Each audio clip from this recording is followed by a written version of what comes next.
Olá pessoal, meu nome é José Roberto e eu fui convidado pelo Grupo Ser Educacional para esse maravilhoso projeto do Web Series Fique Ligado. Voltamos com o nosso episódio sobre crimes sexuais com a doutora Laura e a doutora Viviane. Fique comigo!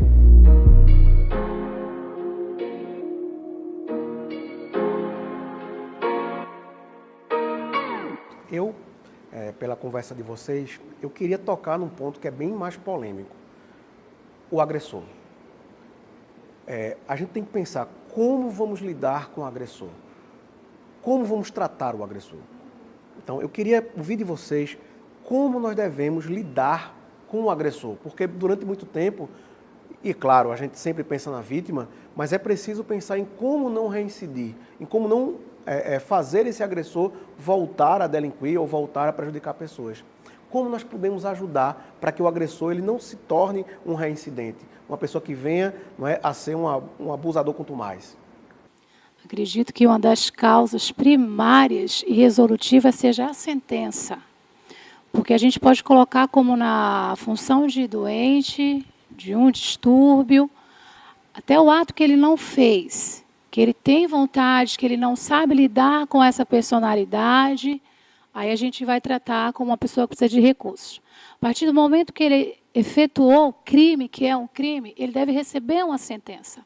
E dentro dessa sentença, se ter um trabalho de autoconhecimento, porque, com certeza, esse agressor também vai ter histórias. É muito comum que um agressor tenha sido abusado. E uma criança, quando ela é molestada sexualmente, ela começa a ter um padrão sexual desajustado.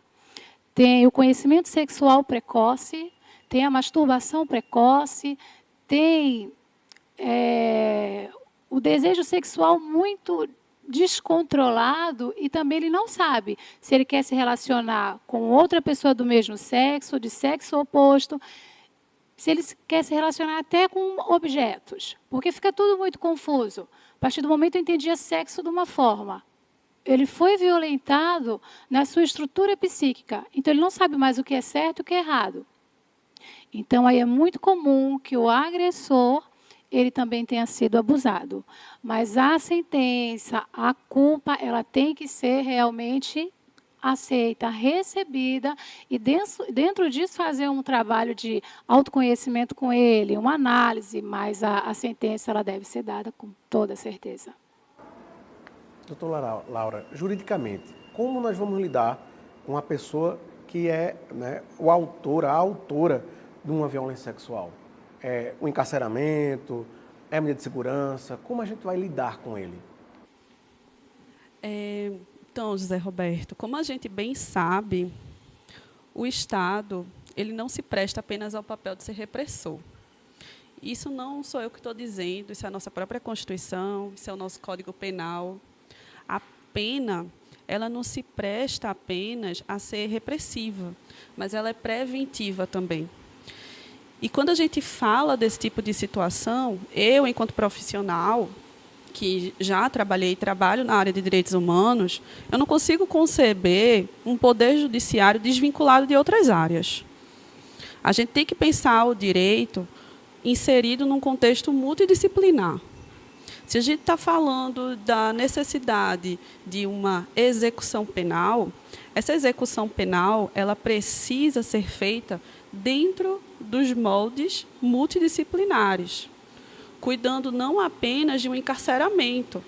No nosso país, assim como outros países que são considerados desenvolvidos, a gente já tem mais do que provado que o encarceramento não é suficiente, porque a reincidência continua acontecendo.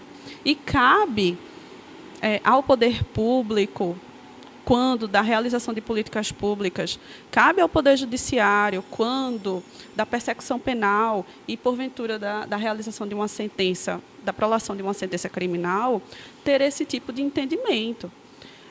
Não necessariamente essas pessoas são sempre fruto do meio nas quais elas foram criadas. A gente não está falando de uma necessária divisão de consequências a ser dividida com o Estado. Não, não é isso necessariamente, de um compartilhamento de culpas. Não, não é isso.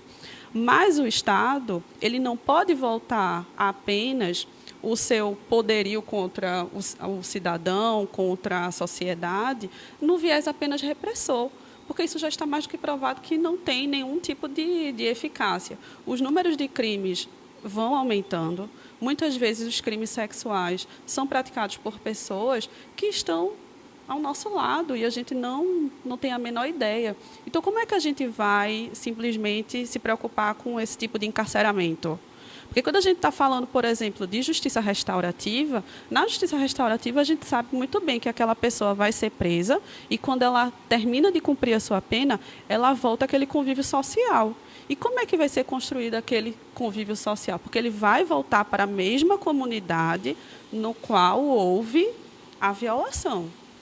Então, precisa ser feito realmente um trabalho multidisciplinar, não apenas voltado para o encarceramento e para uma vingança. O Estado não pode se preocupar em estar fazendo vinganças contra esse agressor, mas realmente estar preocupado em fazer a sua ressocialização, a evitar-se, então, uma reincidência.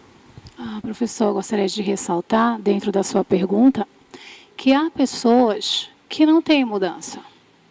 Há pessoas que nós lidamos, que ela pode ser presa, ela pode ser detida, ela pode ser espancada, mas ela não vai mudar, né? Porque, segundo Carl Roger, o psicólogo, todos nós temos autorregulação interna, né?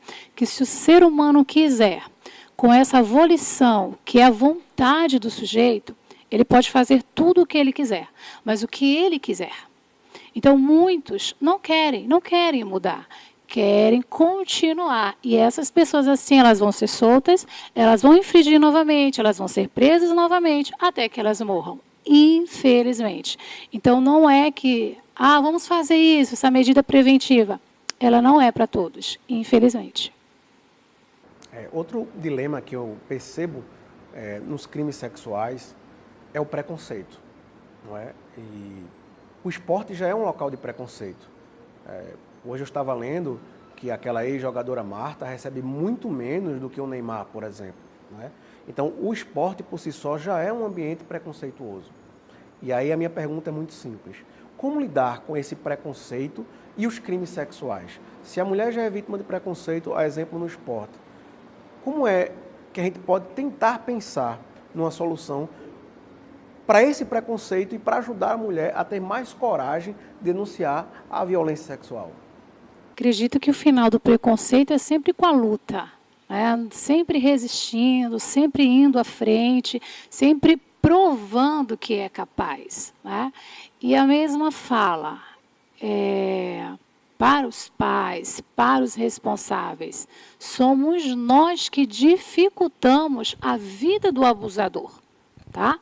Então, quando nós dificultamos a vida do abusador, ele vai se chegar. Ele vai se chegar, aí é onde nós iremos reconhecer que é um abusador. Enquanto o caminho estiver aberto, não se reconhece um abusador, né? Então, há muitas histórias, né? Teve um relato que eu li, um documentário. A vítima, aos 14 anos, não, mais nova, era entregue, porque se confiava muito. E deixava passear, e deixava passar a noite fora. Então, o abusador não aparecia, estava tudo muito aberto para ele. Então, quando os pais fiscalizam mesmo, celular, redes sociais, com quem está falando, que amigo é esse, por que está indo de novo para lá, por que está chamando para sair, quem é que vai, eu vou junto, eu quero saber. Então, enquanto a gente não dificultar, o abusador não se mostra. Então, o abusador só vai aparecer quando pai, mãe, escolas, responsáveis fizerem marcação cerrada. Aí ele vai aparecer e a gente vai saber como lidar com ele. Então, como que vai acabar com esse preconceito? É enfrentando. Eu sendo uma boa esportista, seja qual área que eu estiver inserida, o campo que eu não puder falar, eu mostrar que eu tenho uma voz agressiva e uma voz fundamentada, e aí a gente consegue derrubar barreiras, que é o que as mulheres têm feito ultimamente. Bom, pessoal, terminamos nosso episódio de hoje, que é o nosso segundo episódio, e chamo vocês para o nosso terceiro episódio. Fiquem com a gente e até a próxima!